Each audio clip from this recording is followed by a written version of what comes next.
이 대장동 비리 의혹 수사 등 이런 것은 대선 끝나면서는 그냥 잠잠해버려가지고 지금 도대체 어떻게 돌아가느냐. 우리 서 변호사님이 워낙 검찰 쪽에 환원이니까 좀 전체적으로 어떻게 돌아가는지부터 좀 얘기를 해 주시오. 오늘 아침에 오늘 신문 보니까 남욱이라고 있지 않습니까? 예. 천화동인 그 뭐 사원가요? 예. 그 사람도 이제 협조도 안 한다는 거예요. 저는 검찰 수사 열심히 협조하던데 이 참고인 조사받으라고 막 안 가버리고 예. 뭐 그런다는 거예요. 그러니까 당신들은 이미 다 끝난 사람들인데 괜히 가서 나 고생할 필요 없다. 새 검찰 들었으면 그때 가서 내 진실을 이야기하겠다 그런 건가요? 지금은 이제 그 이재명의 수사가요.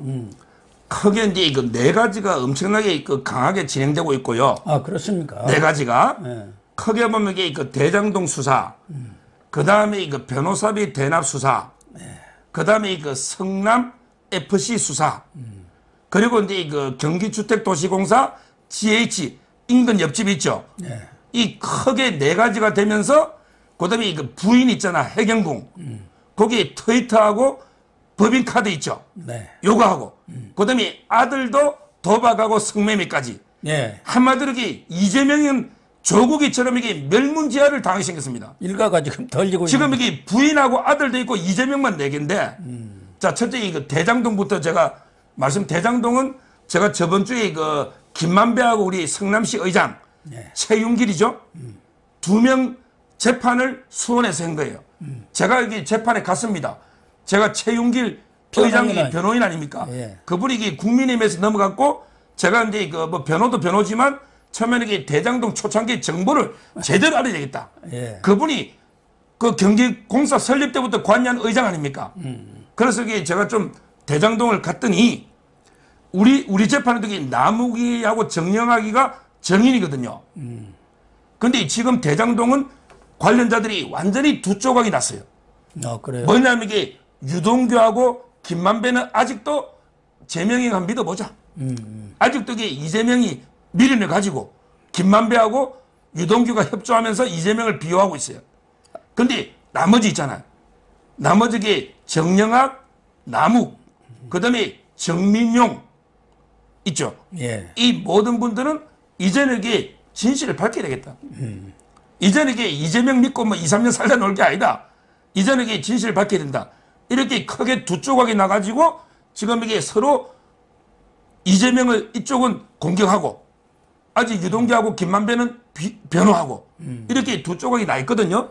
저는 조만간 이게 수사팀이요 바뀝니다. 이제 그렇겠죠. 김태훈 팀장으로 수사팀 안 되잖아. 예. 그다음에 특검도 지금 쉽지 않아요. 그럼 이게 어떻게 되느냐? 그럼 이게 수사팀이 바뀌어 검찰이 계속 수사합니다.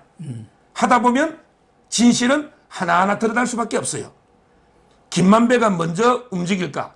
아니면 이게 유동규가 먼저 진실을 밝힐까? 결국에 재수의 딜레마 때문에 둘 중에 한 명만 입을 열면 바로 이게 다 드러나 버려요. 다 드러난단 말이에요. 저는 대장동의 진실이 멀지 않았다 봐요. 그러니까 지금 수사는 진행이 되고 있는데 어차피 본격적인 수사는 새 수사팀이 이제 수사팀이 교체돼 가지고 이루어질 수밖에 없는 것 아니냐 그런 상황이네요. 그럼요. 예. 결국에 김태훈 팀장 그 4차장 있잖아요. 이 사람에게 미국 문화원 민자당사 옛날에 민자당이라고 있었잖아요. 3당 합당했을 때 예. 민자당을 정도했던 운동권 투사 아닙니까? 원래 이게 검찰에 서울법대 운동권 출신 3명이 있거든요. 예. 그 우두머리가 3학년 심재철, 그 다음에 두 번째가 2학년 이종건, 부인 박은정, 성남지청장, 예. 그 다음에 그 밑에 막내가 김태훈 아닙니까? 결국 이 3명이 다 어차피 이게 물러날 거예요. 그래가지고 이 수사팀이 바뀌면 이게 제대로, 그러면 이게 남욱이나 정영학 이분들이 다 협조한단 말이에요. 이미 그러겠죠. 정민용도 다 이게 원희룡한테 그때 왜 경인고속도로 변액이 자료 다 갖다 줬잖아. 그렇죠. 그 다음에 그 위에가 김민걸 회계사도 있거든요. 예. 이분들이 지금 입을 열고 있습니다. 지금 이게 공무원들이 정인 놓고 있는데 입을 열고 있어요. 한번 보십시오. 절대게 저는 최소 김용, 그 다음에 정진상까지는 못 빠져나가요. 김용하고 정진상이는 그 유동규 700에 연루되어 있다는 거는 딱 천하가 다 알아요. 성남의 대장동을 지나가는 개도 다 알아요. 정진상이하고 김용희가 유동규하고 700억 그 자금 있잖아요. 예. 여기에서 이제 조금만 더 나가면 바로 이게 이재명이거든요. 요 진실을 저는 밝힌다 보는 거예요. 유동규 압수수색하는 날 바로 직전에 정진상, 김용 이런 사람들이 통화를 계속 했었지 않습니까? 17번인가 했잖아요. 그렇습니다. 그 사람의 앞에서. 그렇습니다. 그 다음에 두 번째. 그 변호사비 있죠. 예. 이것도 이게 큰 게 놓으세요. 우리 그 깨어있는 시민연대 이민구, 예. 이민구 대표 있죠. 이분하고 이제 그 장영하 변호사 있잖아요. 예. 장영하 변호사가 이제 김부선 집 변호인이죠. 이 두 분이 조사를 받았어요. 저번 주에. 뭐냐면 이게 해경국 김씨 변호사비 있죠. 네. 해경국 김씨 변호사비를 무료로 해버린 거예요. 이게 말이 됩니까? 왜냐하면 이게 그 이태영 변호사라고 그때 정관 중에 검사 있잖아. 네. 수원 의정부의 정관 중에 정관이죠. 이 이태영 변호사가 이재명이 변호하고 23억 받았다는 거 아니에요. 현금 3억에 전화사채 20억 해가지고 쌍방울 그거 있잖아요. 예. 이걸 이게 폭로한 분이 이병철 씨 아닙니까? 지금 돌아가신. 근데 이 이태영부터 해가지고 이게 해경군 김씨 사건에 변호사비가 처리된 게 없어요. 이 말이 이게 무료 변론하면 이게 뇌물 아닙니까? 김영란법이나. 그렇죠. 어떻게 공직자 부인을 무료 변론합니까? 이걸 고발해가지고 조사받은 게 이번에 변호사비 대납에 넣었고요. 그 다음에 그 세 번째, 저는 깜짝 놀란 게 성남FC입니다. 네. 성남FC는 6개의 기업에 160억을 떠들었잖아. 네. 옛날에는 수사한 게 뭐 분당서로 내려보냈잖아요. 근데 옛날에는 160억을 왜 냈니? 이걸 수사했잖아요. 근데 이번에 분당서에서 전담팀을 구성한 거예요. 아니, 전담팀을 했는데 경기도 남부경찰청 있잖아. 거기에서 반부패부에 3명 경찰을 파견받았어요. 이 말이 분당서의 전담팀 몇십 명에다가 경기 남부청에 3명이 파견 나가서 이제는 160억을 어디 썼니? 출구조사를 하는 거예요. 옛날에는 입구를 조사했잖아. 예. 근데 이번에 160억 쓴 게 의심쩍고 쓴 게 정당하지 못해. 출구조사하는 거예요. 그래서 이게 포렌식회가 100만 원 단위로 어디 썼니? 이렇게 조사가 들어간 거예요. 저는 상당히 이거 심각하다 봅니다. 입구 조사야 그 뻔한 거고 어디서 예. 들어왔는 거. 그게 지금 어디로 나갔느냐. 예. 그게 정치 자금으로 흘러갔느냐 아니면 개인이 착복했느냐 이런 문제가 나오면 그걸로 끝나는 거 아닙니까? 그럼요. 이게 그 심각하거든요. 그때 그 FC에 근무하던 직원들 있죠. 직원들 중에 사무실 몰래 찾아갖고 이재명이 막 선거운동에서 그때 인하경계에서 고발해가 그때 그 1급 공무원 처장 있잖아요. 네. 이런 이 경우도 있었거든요. 따라서 그 부분 되게 철저하고 그다음에 마지막으로 GH 있죠. 이거는 제가 보기에 이거는 국민의힘에서 이두하 변호사가 실무를 담당하던 부단장이거든요. 예, 예. 이두하 여기도 방송도 많이 나왔잖아요. 예, 예. 조사를 받았습니다. 이 말은 이게 GH 경기주택공사가 원래는 이게 규정에 보면 이게 30평 이상 얻지도 못하잖아요. 그런데 60평짜리 얻어놨고 이게 그 이재명이 선거 사무실처럼 썼지 않습니까? 예. 이 부분을 그때 그 사장까지 GH 있잖아요. 그 변호사 있잖아요. 이현욱. 리틀 이재명. 네, 이현욱 변호사. 이현욱 변호사. 이 사람도 이게 정치자금법하고 직권남용으로 고발하고 그다음에 이재명이도 정치자금법으로 고발했는데 이거는 이게 국민의힘에서 이두하 변호사가 책임지고 하니 얼마나 똑똑합니까? 네. 제가 보기에 이것도 쉽지 않습니다. 결국에 이재명은 이 모든 사법 리스크를 뛰어넘기가 어렵다. 지금 이게 뭐 내가 부족했습니다. 뭐 미안합니다. 어쩌고 지금 숨었잖아. 근데 이 사법 리스크 피해갈 수 있을까요? 수사에 들어가면은 미안합니다. 뭐 이런 것으로는 소용이 없잖아요. 증거와 그것에 따라서 결정이 나는 거니까요. 그러니까 그러면 이게 자기가 살아나려면 다시 그냥 내가 비대위원장이나 이래 맡으면 설마 이게 야당 180조 대표를 구속하겠어? 뭐 이럴 수 있잖아요. 근데 저는 이게 뭐 바람직한 현상은 아닌데 경찰이나 있잖아요. 예. 이 사람들에게 그 바람이 싹 부니까 원래 이게 바람보다 먼저 눕는 게 풀인데 풀보다 먼저 눕는 게 경찰이더라고. 정권이 딱 바뀌니까 윤석열 취임하기 전에 갑자기 이재명을 엄청나게 소환하고 철저하게 조사하는데 이해는 돼요. 그렇지만 이게 앞으로는 이제 살아있던 죽은 권력이든 좀 철저하게 수사하셔야지. 이제까지 이게 이재명이 다 덮어두다가 선거 전이니까 조사, 뭐 지금이라 조사를 해야 됩니다. 그게 정의고 그게 원칙이에요. 지금 뭐 이재명은 상당히 그 사면 초과에 몰려있고 무엇보다 이게 부인이 있잖아. 부인이 선거 때 한 번도 얼굴을 못 내밀었잖아. 예. 그때 이 부인도 법인카드만 있는 게 아니고 그다음에 그 직원을 채용한 거 있잖아. 직원 채용. 그것부터 이게 불법이거든요. 지금 이게 부인도 아마 사법 처리됩니다. 법인카드는 못 피해가잖아. 네. 그다음에 이거 아들 있잖아. 아들이 도박하고 성매매한 거는 이거는 뭐 빼도 박도 못하죠. 결국에 이재명은 제2의 조국처럼 멸문지화를 당할 수밖에 없다. 이제 이재명 같은 정치인은 이게 제기고 뭐고 이제 정리해야죠. 사법으로 이렇게 봅니다. 일단 이재명 수사가 잠잠한 게 아니라 내부적으로는 지금 엄청나게 다방면으로 이렇게 진행이 되고 있다. 이런 내용 아닙니까? 또 하나는 최근에 민주당에서 한동훈 경계령이랄까? 한동훈이 중앙지검장 하면 안 된다, 뭐 어쩌고 저쩌고 해갖고 특정 그런 검찰 인사 개개인에 대해서 이렇게 이야기한 적이 있습니까? 왜 이렇게 한동훈을 무서워하죠? 한 번도 이게 전대미문의 일이죠.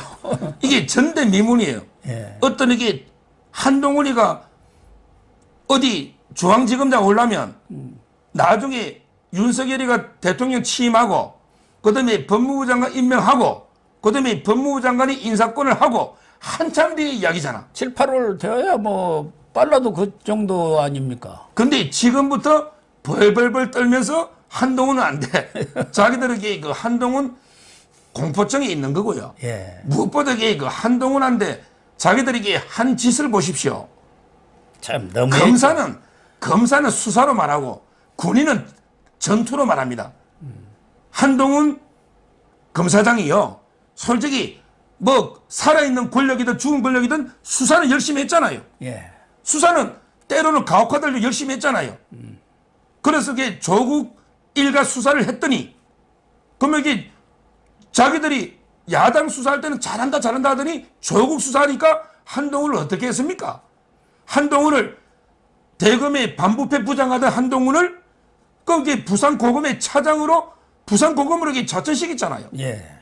그러면 이게 더 심하게 법무연수원 뭐 용인 진천으로 이게 2번이나 자천시켰잖아요. 지금은 그리고 이게 지금 한 명도 없는 사법연수원 일산으로 이게 자천시켰잖아요. 서울, 부산, 진천, 용인, 일산 이게 뭡니까? 이게 인사권 남용, 이게 추미애가 직권 남용한 거 아닙니까?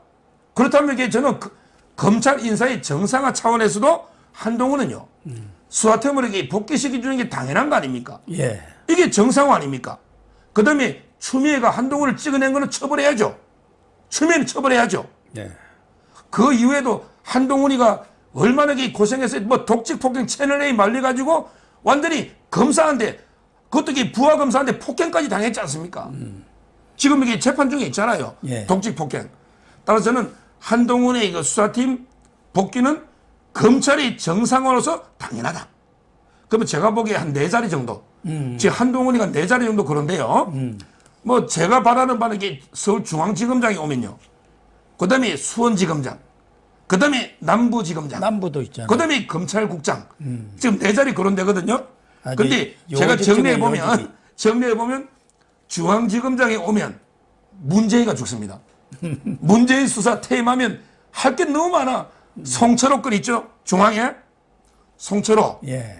그 다음에 더루킹에 주범은 김정숙이하고 문재인입니다. 예. 경인선 가자 기억나잖아요. 더루킹 있죠? 그 다음에 탈원전. 백운규 탈원전도 문재인 한마디부터 시작됐죠. 예. 그 다음에 김학의, 장자연, 버닝썬 있잖아. 이게 전부 중앙지검에서 하면 한동훈이가 서울중앙지검 하면 문재인이가 제일 먼저 죽어요. 그래서 이게 수원으로 가면 이게 이재명이가 제일 먼저 죽습니다. 지금 이게 이재명 사건이 전부 수원지검에 가 있어요. 그 다음에 한동훈이가 남부로 온다? 그럼 이게 민주당 국회의원들이 다 죽어요. 여의도 관할이 남부지검입니다. 벌벌 떨어. 그러면 이게 민주당 의원들이 다 죽는 거예요. 그러니까 박주민이가 이렇게 총대를 메었는지 검찰 독립을 훼손하고 중용을 하면은 아니 중용하면 왜 검찰 독립을 훼손한다는 건지 뭐 검찰 정치화의 계기가 된다 뭐 해갖고 계속 견제구를 날리고 있네요. 이 사람도 변호사 출신 아닙니까? 법조인. 박주민 예. 세월호 변호사인데 그 왼쪽에 한때는 7개까지 달았는데 지금 이게 몇 개 줄은 것 같아. 세월호 변호사잖아. 그 옆에 주렁주렁 뭐 달고 있잖아. 그 박주민. 예. 검찰이 중립과 독립을 해친 게 누구냐 말이야. 이게 조국, 추미애, 박범 개 아닙니까? 개. 예. 이 세 명이 검찰의 중립, 독립을 다 해쳐놨고 한동훈이가 검찰 중립 해친 게 뭐 있어요? 한동훈에게 그냥 법만 보고 정부 따라 수사한 건 죄밖에 없잖아요. 따라서 저는 아마 이게 그 민주당이 한동훈이 오면 자기들에게 검찰에서 다 죽는다. 이런 게 두려움 때문에 미리부터 못 오게 제동을 거는 건데요. 거기에 저는 군하면 안 된다 봐요. 이제 윤석열 당선자가 뭐 저는 이게 저번에 박사님하고 저하고 했지만 저는 법무부하고 검찰은 좀 분리해서 원희룡도 좋다 했는데 근데 윤석열 당선자는 박사님 의견처럼 이제 법무부부터 검찰 모두 이게 독립시켜 주겠다는 거 아니에요. 예. 청와대 민정수석 없애가지고 관여 안 하겠다는 거 아니에요. 예. 따라서 저는 뭐 법무부 검찰이 독립해가지고 한동훈을 원칙에 따라 그냥 수사팀 복귀시키면 제대로 이게 검찰이 독립이 되고 수사가 된다. 이렇게 보는 거예요. 아무튼 민주당이나 이 문재인 정권 입장에서는 이 한동훈 검사장에 대해서는 저승사자 비슷하게 이렇게 무서워하는 것 같습니다. 근데 이거 한동훈 피하면요. 예. 사자 피하면 이게 호랑이 없습니까? 호랑이 또 피하면 또 뭐가 있어요. 한동훈이가 이게 그 지금은 검찰 중립 독립 수사의 상징처럼 돼 있죠. 근데 거기에 못지않게 수사력이 뛰어난 예를 들어 이제 같은 동기인데 제주지검장 하는 이원석 이분들에게 상당히 그 권력 수사 많이 했습니다. 그다음에 탈원전 대전에서 제대로 이렇게 기소했던 우리 이두봉 선배죠. 이두봉 이런 분들에게 제대로 하고요. 그다음에 그 검찰의 중립에 보면 뼈대 있는 중간에 있는 분들이 많잖아. 그때 심재철이 보고 당신이 검사냐고 들이박아버린 양석조 이런 분도 있고요. 저는 제일 안타까운 게 수원에서 이정섭이라고 있잖아. 전 눈이 복싱 선수 이정섭 이야기 했잖아요. 이분이 지금 기한가 있거든요. 이분이 김학의 사건 다 했잖아요. 이런 게 이정섭. 그 외에도 뭐 여러 군데 그 송경호부터 여러 명의 또 윤석열 사단 있잖아요. 저는 뭐 윤석열 사단에 대해서 뭐 특혜를 받고 이러면 안 되고 검찰도 이게 탕평 인사는 필요한데 지금 이게 윤석열 친하다는 같이 근무했다는 이유로 기한가 있는 이게 비정상 아닙니까? 이걸 정상화시키자. 검찰을 완전히 권력에서 놔주고 독립해가지고 정상화시키자. 이렇게 저는 주장하는 거예요.